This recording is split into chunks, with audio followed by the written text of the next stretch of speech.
Sarjani sector 10 के one में कानून के साथ आंख मचोली का खेल बंद ना हो सका। कई बार निशानदही करवाने के बावजूद गैर कानूनी तामीरात का सिलसिला बड़े जोरों शोर से जारी। सुप्रीम कोर्ट के ऑर्डर को बड़ी बेदर्दी से रोंदा जा रहा है। प्लाट नंबर 387, 388, 335 और 343 पर अजहर और मजहर लैंड माफिया के कारिंदे बिला खौफ खतर काम कर रहे हैं। इसके अलावा भी सरजानी सेक्टर 10 के वन में बेशुमार प्लाटों पर इन्हीं लैंड माफिया के कारिंदे काम कर रहे हैं। एंटी इंक्रोचमेंट सेल के तमाम जिम्मेदारान खामोश तमाशाई।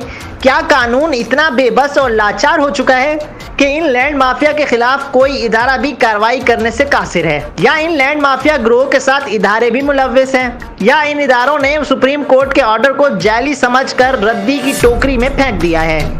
सवाल ये पैदा होता है, इन सब का जिम्मेदार कौन? रिपोर्ट इफ्तिखार अली, वजाहत न्यूज़।